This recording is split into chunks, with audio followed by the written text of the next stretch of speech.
మనం పెట్టిన పిండాలు కాకులు ముట్టుకుంటే పెద్దలు సంతోషించి తరించినట్టే. పదండి చెప్పాడు కాశీపతి.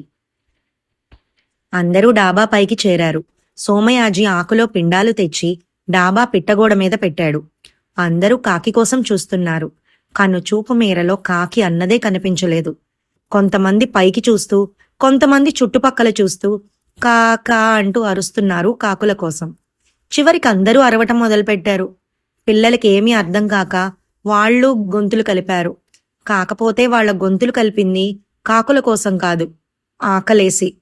బామ్మ, కాకులు రావటం లేదే, ఆకలేస్తోంది అన్నాడు సోమయాజి కొడుకు రామసోమయాజి.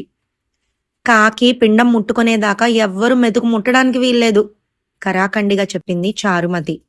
అందరూ ముఖాలు చిన్నబుచ్చుకున్నారు. సమయం 2 గంటలు దాటటంతో అందరూ ఆకలితో నకనకలాడుతున్నారు.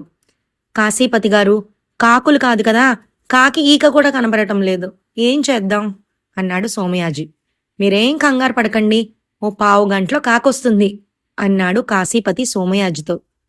2 గంటలైనా రాని కాకి ఓ 1/2 గంటలో ఎలా వస్తుందండి అడిగాడు ఒక పెద్ద మనిషి. డబ్బులుంటే కొండ మీద కోతి కూడా దిగొస్తుంది, కాకొక లెక్క అన్నాడు కాశీపతి. అదెలాగండి? ఓ 500 ఇవ్వండి, 1/2 గంటలో కాకొచ్చి వాలేలా ఏర్పాటు చేస్తాను.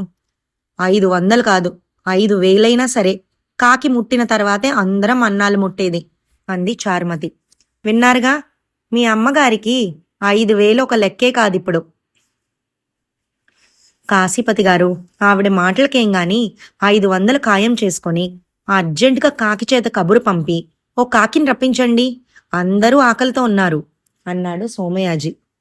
కాశీపతి సెల్ ఫోన్లో ఒక నంబర్ డైల్ చేసి, హలో కాకి కామేశం, నేను కాశీపతిని, అర్జెంటుగా ఓ కాకి అంటూ ఆగి సోమయాజితో, 1 2 అని అడిగాడు. సోమయాజికి అర్థం కాలేదు. అంటే అన్నాడు. 1 కాకైతే 500, 2 అయితే 750, రాను పోను ఖర్చులివ్వాలట అన్నాడు కాశీపతి. 1 చాలులేండి అన్నాడు సోమయాజి.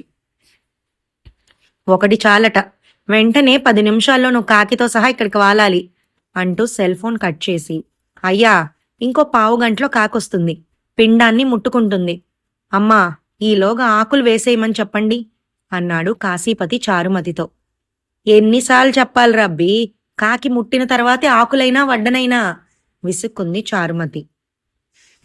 కోప్పడకండమ్మా, 10 నిమిషాల్లో కాకొచ్చి ముట్టుకుంటుంది, నాది గ్యారంటీ. కాకపోతే సోమయాజి గారు, కాకి విషయంలో నా కమిషన్ 50 రూపాయలు,